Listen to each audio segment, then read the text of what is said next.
Hello. Yes. So if you've been following the news again, this is an extract of or another extract of the interview that happened at the Rice TV between Charles and El-Rufai. So as I said in the previous videos, I said I took an extract of that video of that interview and I've broken them down. I want to keep them to you in little bits so you can just go to the details of the interview rather than going through the entire 1 hour plus interview. But the extract for me are the key points that he made. And the key points are the ones I've enlisted in the previous video. So you need to check them all out. There are about 9, 10 of them really. So I'm not sure if I'll be able to put everything out, but just so for your ease of of consumption, that's what I've done. But if you're meeting this content for the first time, please like and share and obviously subscribe. We need your subscription as well to keep this push going on. We need to change the mindset of Nigerians come 2027. But in this video, you'll find out what Erifai says about Tinubu's choice of cabinet members. He says Tinubu's choosing his own boys. He actually calls some of them area boys. This is interesting. Tinubu called, um, I called Tinubu and his boys area boys. When Nigerians were telling them then that these guys were not fit for service, they did not listen. So it's falling out of, the pecking orders now. And what he's doing right now is calling out Tinubu and his cabinet. So without much ado, I just want you to watch and enjoy and see what we've been talking about. Okay? Assess the political temperature in this country from the northern perspective. Yeah.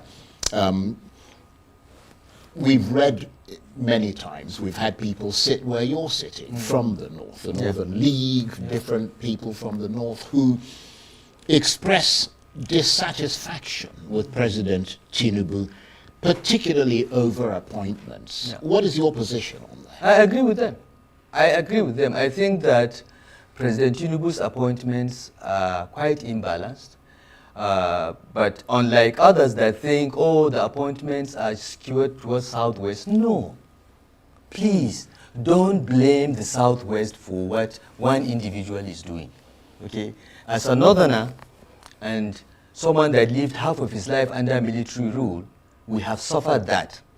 The military takes power, they do things, the head of state is a Northerner, he messes up, every Northerner is blamed. No.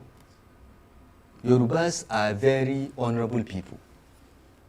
Okay? But there's a difference even in Yoruba land between an Omoluabi, okay, who is the ideal Yoruba person with morals and character, and an area boy. Okay? So I want people to stop saying it's Southwest. Look, President Tinubu is appointing his own boys.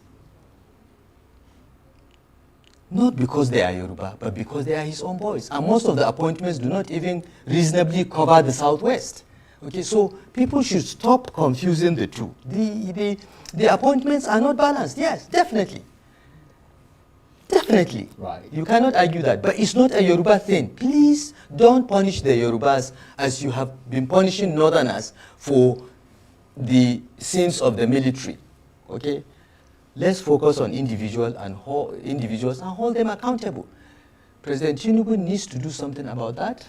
It's still not too late, he can correct it, but there is palpable anger in the north, and all the people around him, all those telling him that everything is quiet, they cannot go to the north and say vote for APC or vote for Tinubu today. But it's 2 years to the elections, it's not too late to correct things, and he knows I have passed this message through many of those close to him. I hope. I am laughing. Did did Herify just call Tinubu area boy? Listen, for those of you who are not Nigerians, for those of you who are not aware of Nigerian politics or following this content, an area boy is what you call a thug on the street, and those are the sort of people they use. Sin- Herify called Tinubu and his boys area boys. This is really funny.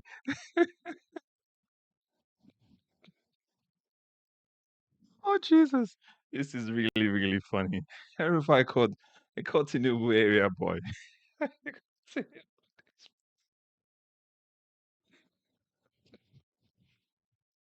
I apologize, man. I just had to laugh it out really because we said this was what it was.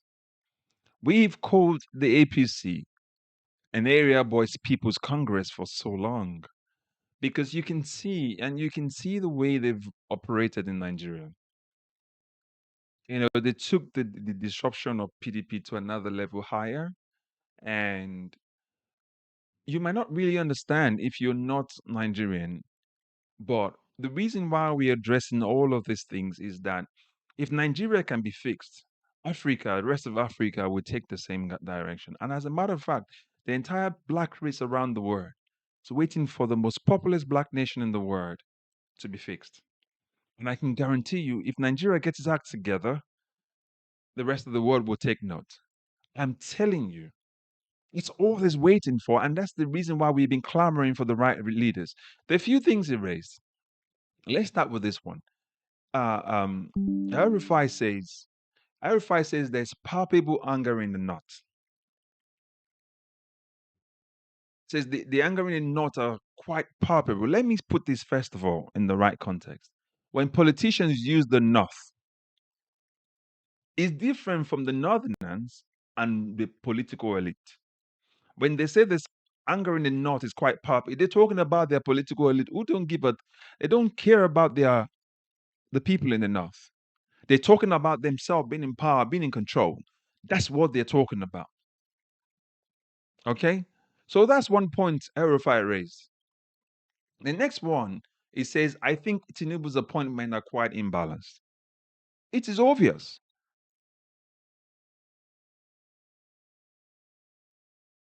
It is obvious. We are all quite aware of the fact that Tinubu's appointment, uh, you've got people who have no idea what they're doing. Listen, look at the Senate president. Do you think this Senate president that Nigeria has knows what he's doing? He says Tinubu's area boy. And then he talks about the last one. And he says President Tinubu is appointing his own boys. What would you expect him to do? You guys said he built Lagos. So he's building the Nigeria that you want him to build. When we told all of you that he didn't build Lagos, you'd say it's a lie. Now he's showing you that he didn't build Lagos. El-Rufai campaigned for Tinubu, and now he's running away from it. Well, Nigerians will not forget. Nigerians will not forget so soon. So we're not going to get caught up in these uh, um, nonsense. I will use that. Pardon me, please. It's not some word I use all the time, but we're not going to get caught up in this nonsense because it is what it is, really. And I can guarantee you, come 2027, they will strike another deal. This same El-Rufai will come back and tell him it's the best thing that happens in sliced bread. I can guarantee that's going to happen. So let's don't get carried away. So the thing is, Nigerians, what are we waiting for? What are you waiting for? Let's make 2027 count. Let's get in. See these lawmakers. Let's get the bad ones out. Let's get the bad ones out. The likes of Godswill Akpabio. Let's get them all out. El-Rufai, he shouldn't come back anymore. He did a mess in Kaduna State. And let's vote out Tinubu as well. There's still some more to come as well, anyway, from this, and there's still a few more analysis. So please check out the other videos as well from this interview. I just took the extract and I'm giving them to you so that you can listen to them on your way to going back home after work, and just have some fun. But look at the Nigerian political space and then tell us what you think. How do you think this will play out in 2027? Do you think if we have the right candidate or if Peter Obi is the right candidate for other party, will you think there will be another Edward? Do you think they'll rig the election as well again? But above all, please like, share, subscribe. Put your comment in the comment section below. But you need to subscribe as well and share for us so that YouTube can continue to recommend this video for a lot more people because we need to make the change that we want to make in Nigeria come 2027 and beyond. Thank you and God bless you as always. Bye for now.